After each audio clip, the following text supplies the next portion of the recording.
Hello students, myself Monika Bhalla. बच्चों, आज मैं आपको पाठ 11 साहसी पुत्र पढ़ा रही हूँ। बच्चों, इस एकांकी के माध्यम से लेखक श्री विष्णु प्रभाकर जी ने विद्यार्थियों को साहसी तथा परोपकारी बनने की प्रेरणा दी है। साथ ही उन्होंने यह भी संदेश दिया है कि विद्यार्थियों को मुसीबत से घबराना नहीं चाहिए, उसका मुकाबला करना चाहिए। प्रारंभिक संगीत के बाद घड़ी की टिक टिक उभरकर पास आती है। उसी के साथ वृद्धा माँ का स्वर उभरता है।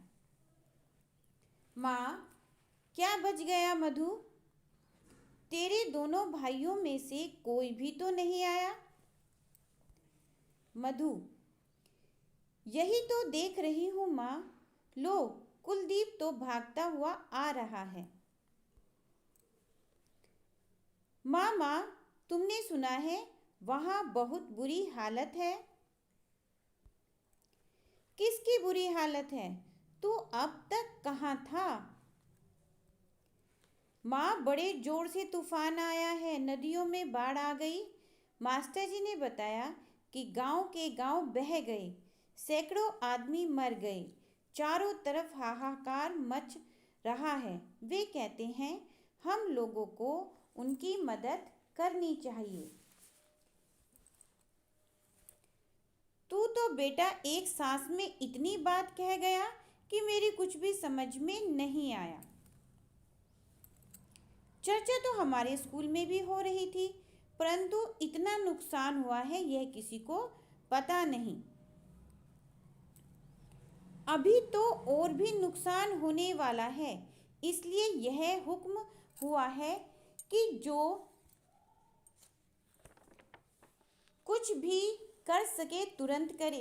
पैसे वाले पैसे दें, जिनके पास अनाज है वे अनाज दें, कपड़े हैं तो कपड़े दें, और जो नौजवान हैं वे लोगों को बचाने का काम करें। हाँ, यह तो होना ही चाहिए। तो बता, ये चीजें कहाँ भेजनी होंगी? वह तो लेने वाले यहीं आ जाएंगे, लेकिन मैं जा रहा हूँ। दोनों एक साथ कहाँ जा रहा है? लोगों को बचाने।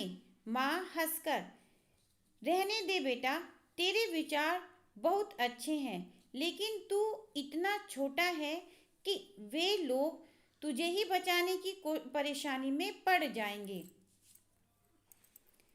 काम तो यहाँ ही बहुत है, घर घर जाकर चंदा इकट्ठा कर सकते हो। वह तुम करना, मैं मर्द हूँ और मर्द घर में नहीं बैठा करते। अच्छा, पहले तो खाना खा ले। और हाँ, संदीप कहाँ है? माँ, मुझे तो लगता है भैया लोगों को बचाने के लिए चले गए हैं। वे हमेशा ऐसी ही बातें किया करते हैं। वे कहते थे मेरे पिताजी ने आज़ादी की लड़ाई में अपने प्राण दिए, तुझे भी तो अब कुछ करना चाहिए। एक युवक वहाँ आता है।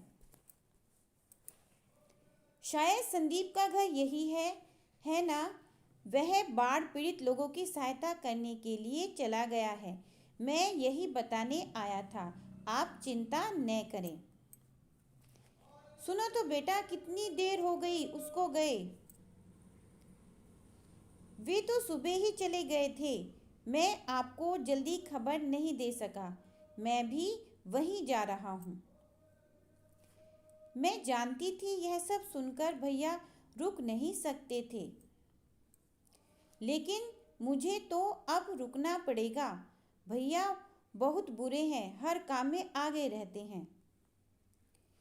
हंसकर, वह बड़ा जो है उसके पिता कभी जिंदगी भर चैन से नहीं बैठे, यह भी नहीं बैठेगा। अच्छा ही है, पिताजी का काम कोई तो करे। आओ हम भगवान से प्रार्थना करें कि वे उन्हें सकुशल रखें। जैसे ध्यान मग्न हो गई। हे भगवान, यह सब क्या हो रहा है? क्यों हमें दुख सहने पड़ रहे हैं? कितना बलिदान चाहता है? हे प्रभु, तुम मेरे बच्चों की रक्षा कर, वह खूब सेवा करें, परंतु सकुशल घर लौट आए। कुलदीप, यह सब तो ठीक है माँ, अब कुछ करना भी तो चाहिए। तुम दोनों घर घर जाकर अनाज और धन इकट्ठा करो। मैं कैंप में जाकर वॉलेंटियर का काम करता हूँ। मैं जाऊँ ना माँ? माँ, जा, लेकिन एक बात का ध्यान रखना, नदी के पास मत जाना। मैं नदी के पास क्यों जाऊंगा? वह तो खुद ही हमारे पास आ गई। हंसकर अच्छा मैं चला। लेकिन खाना तो खाता जा। नहीं नहीं, देर हो जाएगी, वहीं कुछ खा लूंगा। वह चला जाता है। कुछ शोर सुनाई देता है।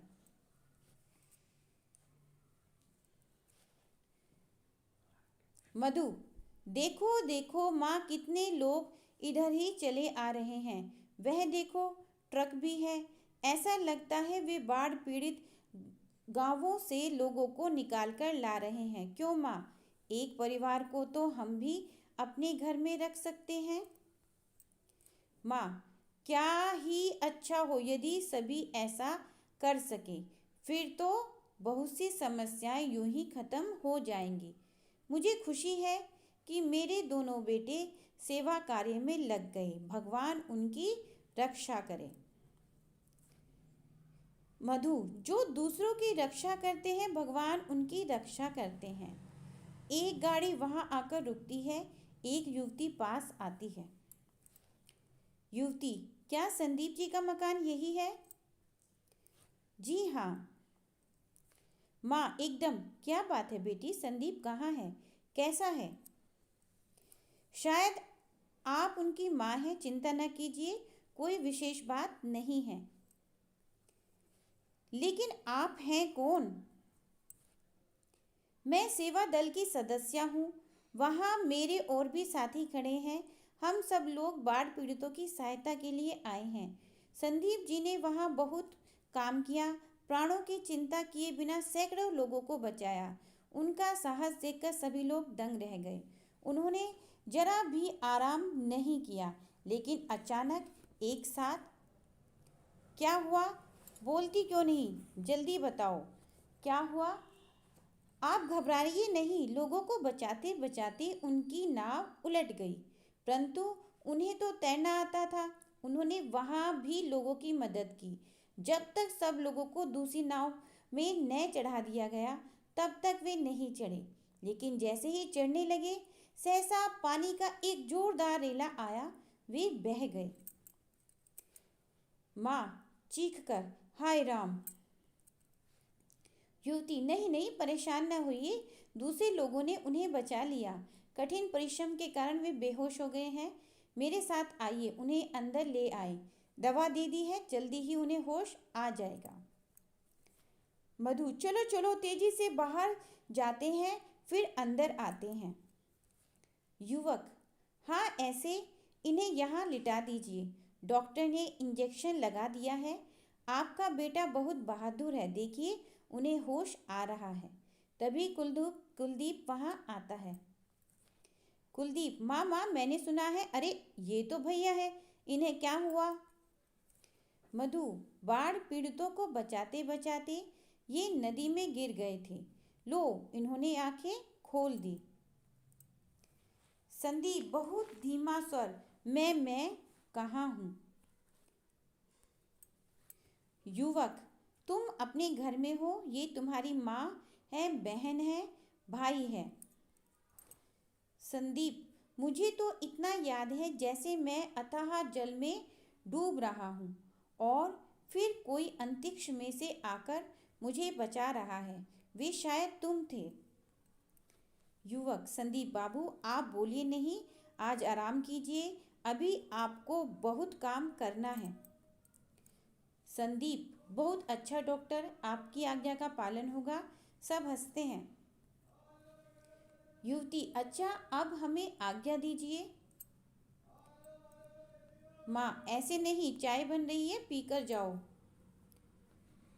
युवक, हमें तो जाने ही दीजिए। कुलदीप, समझ लीजिए भैया को अभी होश नहीं आया है, 5 मिनट और लगेंगे। सब हंसते हैं। युवक, अच्छी बात है, 5 मिनट और रुकेंगे। कुलदीप, तो बस लो चाय भी आ गई, हंसी और समाप्ति सूचक संगीत। धन्यवाद बच्चों।